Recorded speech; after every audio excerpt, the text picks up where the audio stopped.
Hello everyone and welcome to today's episode of Beyond the Mask. Today we're going to be discussing Scream 6, or rather Sidney Prescott's role in 6. As most of you are aware, Neve Campbell didn't appear in Scream 6 due to a payment dispute with Paramount.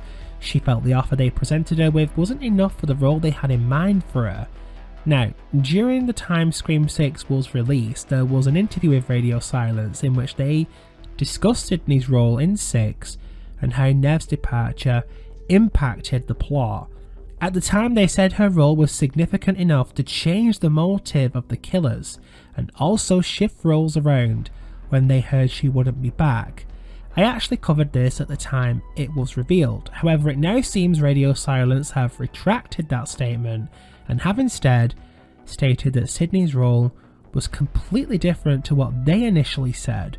Rather than the killer's motive being changed and her absence greatly impacting the plot, Radio Silence's wording over being asked about Neve's departure now indicates they had sidelined her once again, and that her absence didn't change much of the original script. The exact quote is, "We found very early on that this was always the story we wanted to tell," said Vanderbilt. "We always were going to tell the story about Sam and Tara, and we were dialing in and figuring out who the characters were around that. The movie you saw has very much always been the movie it was."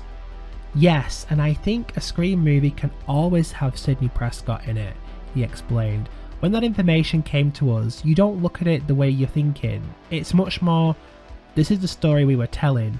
Sidney can fit into any Scream movie, she is Sidney Prescott, and that just wasn't in the cards we were able to play with. So we got to tell this amazing story and the guys crafted it brilliantly.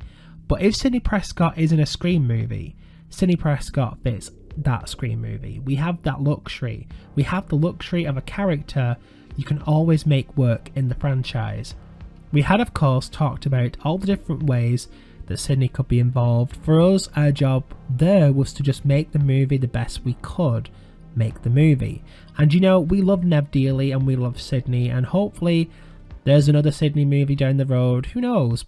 But like when we were on set, it was just like, this is what we were working with. How can we hopefully make this audience care about these characters as much as Wes and Kevin made us care about Sidney and Gail and Dewey? And really, that's what we felt like our job was on this one.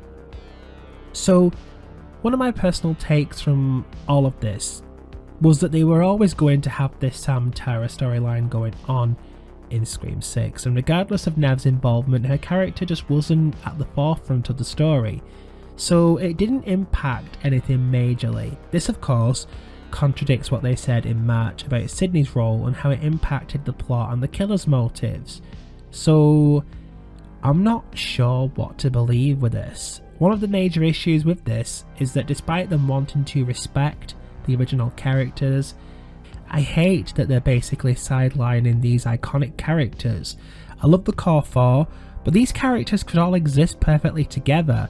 Bringing back the iconic characters is sort of the foundation of the fan base the movies have built.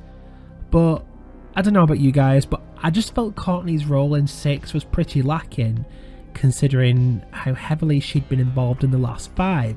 It feels like, and I'm not being critical, as I do love these movies, but it feels like Radio Silence find it hard balancing the new characters they've created and the original characters from the past. It's like they don't want to pull too much focus away from the newbies, which is something I get, but there's a healthy balance that can be made with that. I just hope that Neve's absence is something that can be redeemed when Scream 7 comes out, as it's 80% likely she's involved in 7. So I'm holding out hope. But what do you guys think though? Do you believe her role wasn't significant as they have stated here? Or do you believe the earlier statements that her role changed the killer's motive?